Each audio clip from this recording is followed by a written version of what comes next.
ndichijena ndobona feeling vhathu vanga vachikuvona zvambara gaweni ndova ndichikograduata kha tshifhinga tshipiḓa tshe nda ndi khou tshina khatsho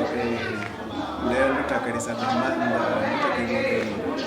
ndo ambara gaweni na mukegulu wa vha siho mara that feeling ndo vha ndi nayo ndo takala nga maanḓa ndi tshi khou takalela everyone uri vhathu vhoṱhe vha vho takalela nṋe vha tshi khou takalela nga nḓila ine nda shuma ngayo. Asi vhoṱhe vhe vha ḓa tshikoloni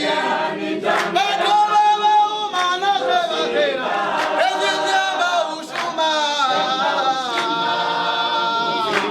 iri hezwi dzi amba u shuma nṋe mulaedza une nda nga u sia ndi wori ni tshi nanga khonani sedzani namusi ndi proud nga ndivhuwo ngori o vha a khou dzula univene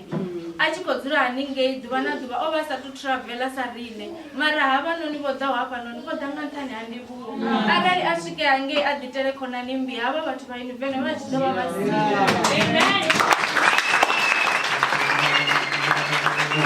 Na mudzimu ri ḓo swika gai hune ra khou nyanga u swikelela hone kha zwa vhutshilo kha u vha na nnḓu kha u vha na goloi kha u vha na mufumakadzi kha u vha na munna haleluya kha u vha na vhana kha u vha na zwivhuya zwa vhutshilo ri na mudzimu ri ḓela mini ri ḓo swika mara nga riṋe vhaṋe zwi nga itea ri si swike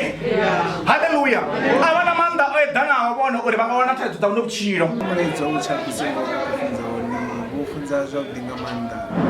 vhulaya vhathu vhoṱhe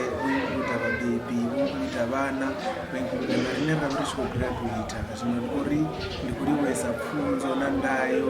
ye vha ḓa vha i fhirisa nga nḓila ya vhudele nga maanḓa. Mulalo khawe na vhori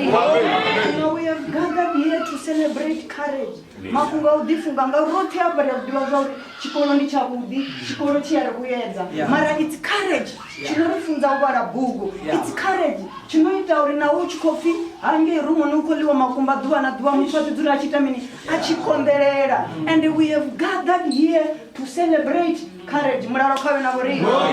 ndikori ndi khou livhuwesa nga maanḓa sapoto tshitshavha kha vhathu vhane branch ndi khou livhuwesa sapoto ngori vho bva vha vhanzhi nga maanḓa nezwi ndi uri ndi khou zwi livhuwesa u tou bva u dzivha na mbilu yanga.